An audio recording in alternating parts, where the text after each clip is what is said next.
Hey guys! Alright, this one looks pretty interesting. We're given this long infinite product involving roots of 3, and the goal is to figure out what p to the power 4 actually equals.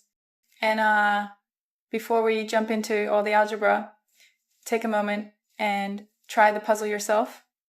Pause the video, look at the structure, and see if you can spot a pattern, and then come back and we'll go through the full solution together.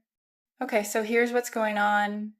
P is defined as the cube root of 3 times the 9th root of 9, and so on. It looks messy, but the nice thing is that every term follows the same pattern.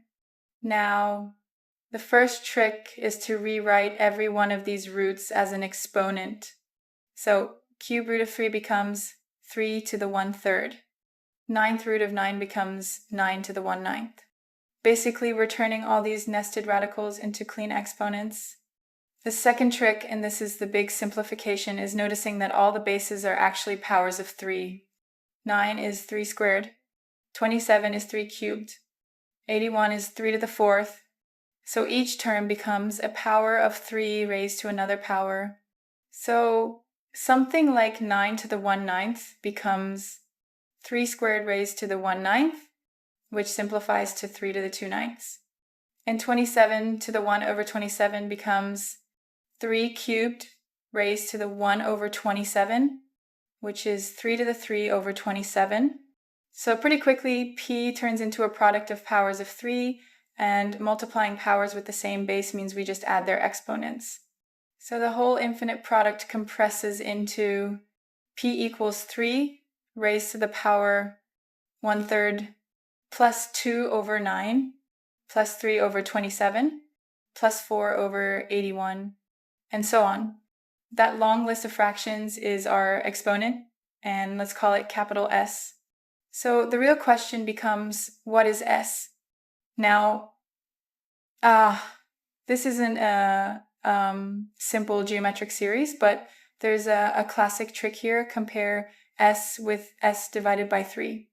When we divide every term by 3, each fraction gets pushed one spot to the right.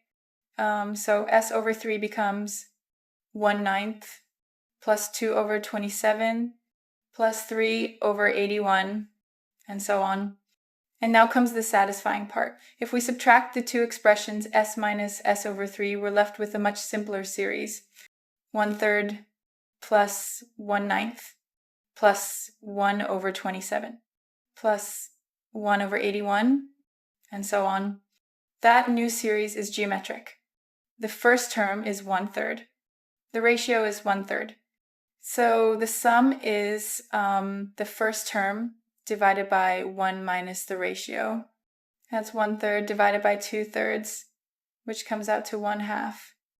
And solving for S gives S equals 3/4. Now we're almost done.